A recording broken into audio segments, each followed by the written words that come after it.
I'm Nicolette Harris. I am a single mom. I homeschool my 2 kids, and I run multiple businesses. I've always been the type to keep piling things on. The more I was doing, the better. And the crazy part about that is, I loved it. The more I was doing, the more I felt like I was accomplishing. So the more successful I felt.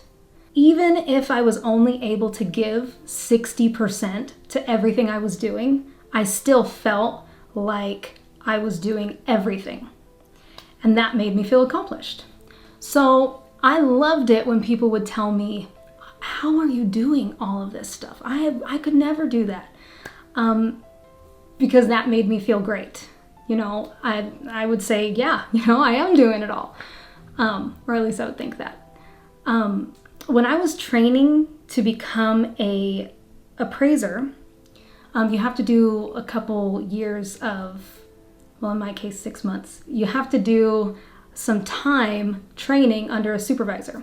So my aunt and uncle were training me at the time, and they used to call me their Power Ranger because I was working 16-hour days. I would inspect properties all day long, and then all night I would write those reports.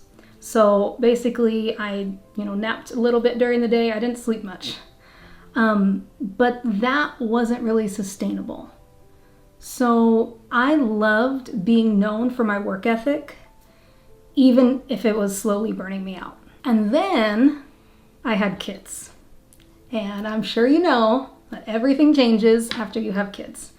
So my uncle used to say after that the Power Ranger was compromised. And he was right. I didn't notice it at first, but burnout was slowly creeping in. My priorities shifted, and I started realizing that I don't want to work 16-hour shifts anymore. I wanted to be with my kids. I wanted to be there when they went to sleep at night. And I just couldn't do that and feel successful anymore. So that was kind of a big, my previous values and the new life that I wanted were kind of butting heads because I still wanted to be accomplished. I still wanted to feel successful. But how was I going to do that if I wasn't doing everything anymore? So for the first time, I started to question what my version of success looked like. Was it really about being the most important person in my business, or was it about being able to step away without everything falling apart? And that realization really hit me hard because for so long, I made sure that I couldn't be out of work. I made sure that every part of the process needed me because I wanted to feel important. I wanted to feel valuable. I wanted to feel like I wanted everyone in my company to know that I was needed. Every process, every client, every system relied on me. I was the bottleneck. And at the time, I just thought that meant that I was valuable. But looking back, it actually meant that I was trapped. I started to see that the version of success that I had built my life around didn't really line up with my values, which are my family, my faith, and my peace. So eventually, I realized something absolutely had to change. That's when I hired a business coach. And he's actually known as the appraiser coach. So when I met with him, I told him flat out, I can't trust anyone to do my work because I do everything in a particular way. I'm a perfectionist. It's so hard to trust someone else to do things that I usually handle. And he looked at me very, very straight-faced and said, get over it. And honestly, it's exactly what I needed to hear because I couldn't do that. I couldn't get over it for so long. I mean, it sounded so simple, just get over it. It's like, but when you're a perfectionist, that stuff is not all that easy to do. Not what I wanted to hear, but what I needed to hear.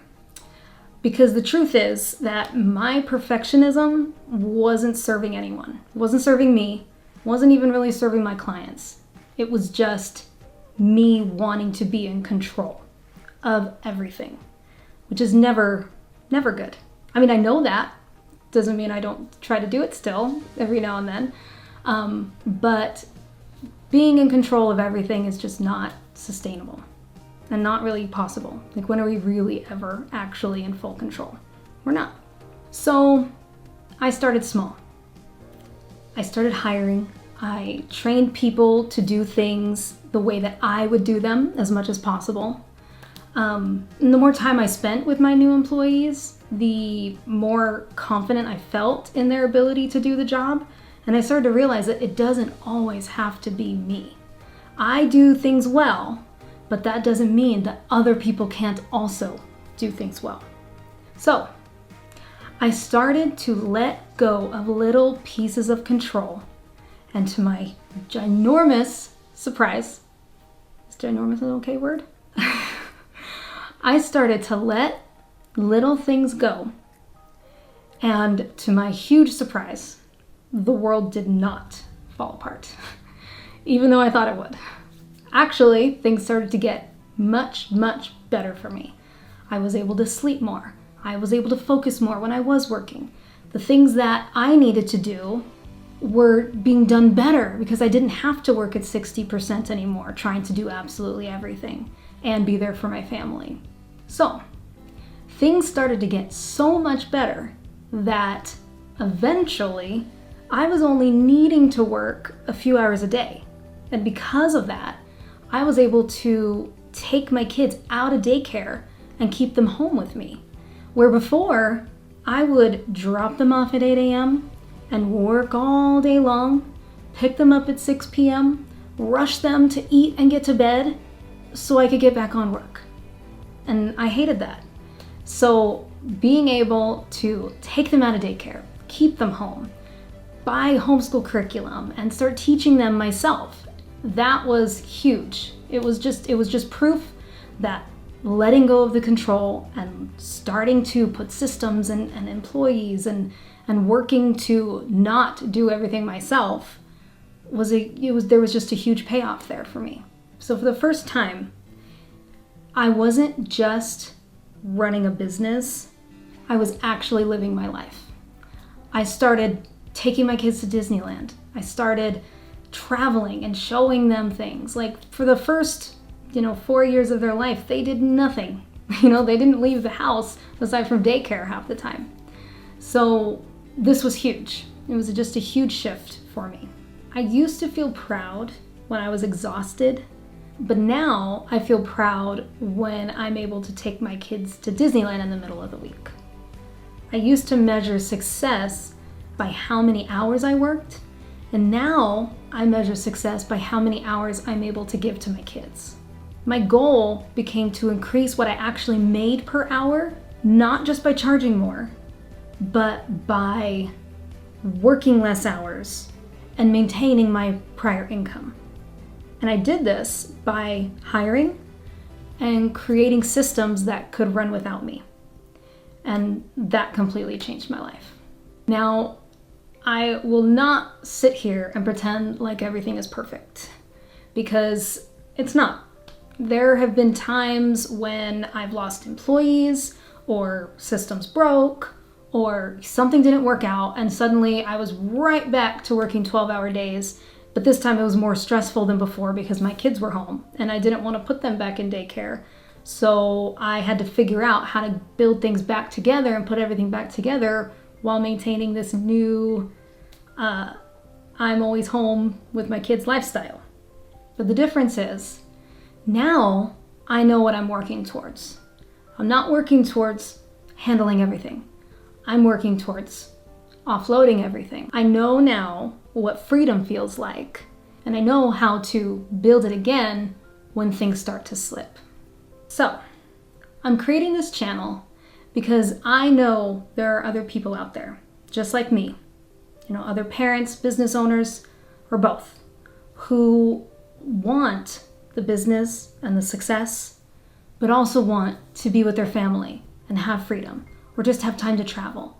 I know that there are people out there who are currently caught in the same trap that I was. You're doing everything right, but you're still exhausted. You're proud of what you've built, but deep down you know that something has to change. So I want to share the systems that I've used that helped me to get my time back. I want to help you find freedom through structure, purpose through process, and peace through letting go of control, which I honestly still struggle with sometimes. I believe God gives us gifts and dreams for a reason, and we're not meant to run ourselves into the ground trying to prove our worth. I want to build a life that's peaceful, purposeful, and present. I want my kids to remember me being there, not working all the time. And that's what this next chapter is about. So I'm going to share what's worked, what hasn't, and all the real moments in between. But I also want to be clear. My businesses are not perfect. They're still a work in progress. Things still go wrong. People quit. Systems break. New challenges come up. And I'm going to share those moments too. What's going wrong, how I'm fixing it, what I'm learning. Because no matter how big your business gets, or no matter how many systems you implement, there's always still room for growth. So if you're ready to build a business that supports your life instead of running it, if you want to grow but also breathe again, if you want to find freedom through systems, faith, and intentional living, then you're in the right place. Subscribe, stick around, and let's build something together that actually feels good to live. Thank you.